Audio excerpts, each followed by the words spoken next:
What's up, ladies and gents? Welcome to GNR. My name is Francisco, and today I want to talk to you about your microphone.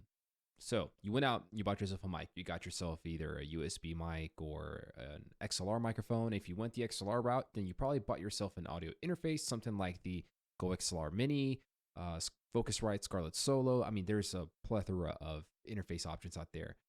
You spent some time learning how to do equalization, compression, noise gates using VST plugins or applicable, but for some reason, your audio quality, it's still not where you want it to be. And I bet you I know what the problem is. Your gain. That is most likely what is causing you to have subpar audio quality. And the good news is that I've got some tips and some tricks that I use when I set my gain that might be able to help you out. The bad news is that there isn't one gain setting to rule them all. It doesn't work like that because there's three things you need to take into consideration as you set your gain. Number one, the kind of microphone you're using. Number two, the environment that you're recording in. And number three, how close or how far away you are from your mic. So let's take a look at what I do and a couple of schools of thought when it comes to setting your gain, and you'll be on your way to having great audio quality. By the way, I highly encourage you to put on some headphones or some headsets or something just so you can get a really good idea of what this is going to sound like and how this will pan out for you. So number one, I have the Shure MV7X microphone. This is a dynamic XLR microphone. Knowing how dynamics behave, that means I have to be relatively close to the microphone, not only to get the most out of it, but also get the warmth and the, better low end of my voice, because I tend to have a deeper voice I tend to have a deeper voice compared to other people. So I want to take advantage of that. But let's assume I don't know anything about setting my gain. I go over here to my Go XLR Mini app and I open the mic setup, and I've got my gain right now set at 40 dB because I know that this is what works with something else that I'll show you in just a second. But let's pretend that we just shot the gain up to 55 dB. Now, right now, you can hear a very distinct difference in how this microphone sounds because A, it's a heck of a lot louder, B, it's a lot more sibilant, and T, you can just hear a whole lot more going on. Now, I've got the noise, Jesus Christ, twice in a video, dude, my Lord.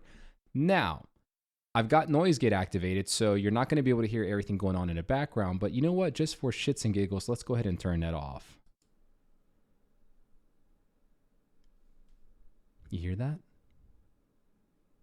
That's my fans.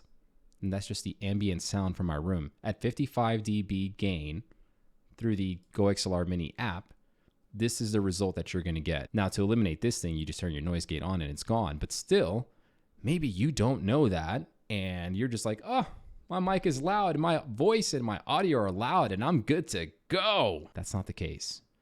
Because the other thing too is that because this gain is so high right now, I have to actually speak at a much lower and tamer tone and level so that I don't start peaking and making your eardrums bleed like crazy. Then what happens at the other end of the spectrum?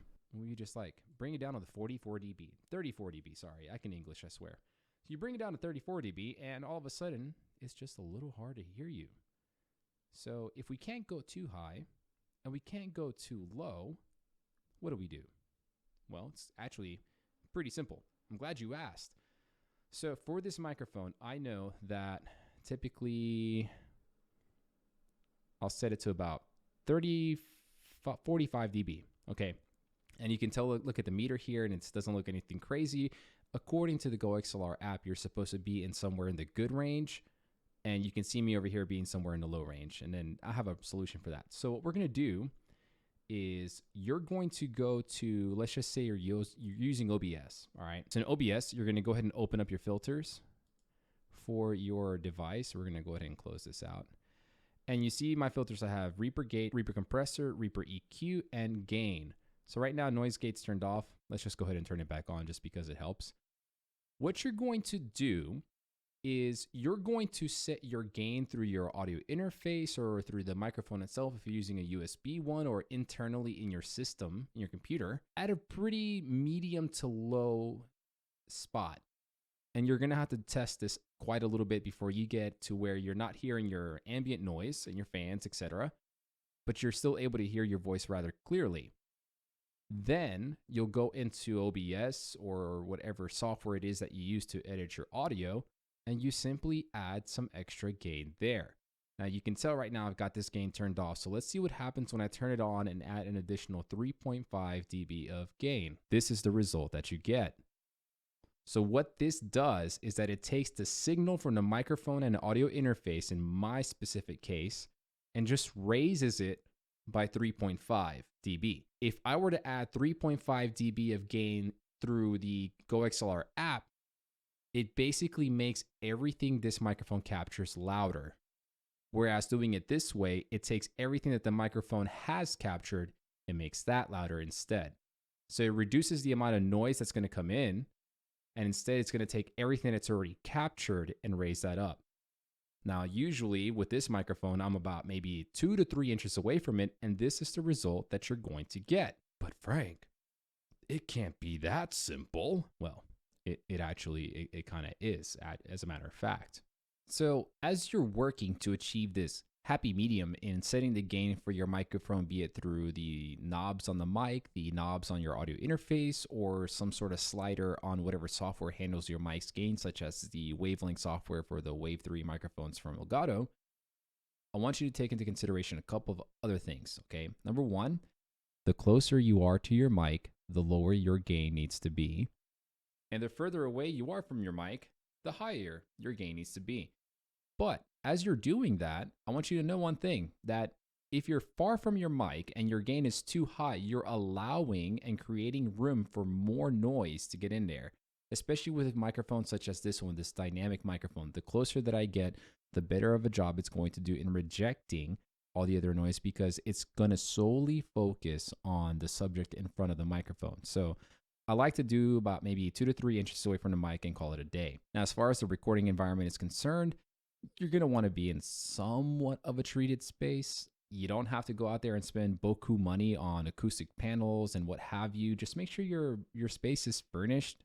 All right. You have a carpet or a rug or something if you're on a hardwood floor, for example, like I am. And when you're setting your gain, just be quiet and monitor it. And what you're going to listen for is that the moment you drop the gain low enough to where you're no longer hearing the white noise or your fans, you're good. And I mean, hey, as far as I'm concerned, I feel like this sounds great. If you disagree, go ahead and let me know in the comments below if you feel like it sounds like shit. Otherwise, if you think this is great and you feel like this has been super helpful, do me a favor. Like, subscribe, share this with your friends who are content creators who might need some help in doing this. And in the meantime, have yourselves a wonderful day, night, evening, afternoon, whatever it may be. Be good to yourselves. Be good to one another. Peace out.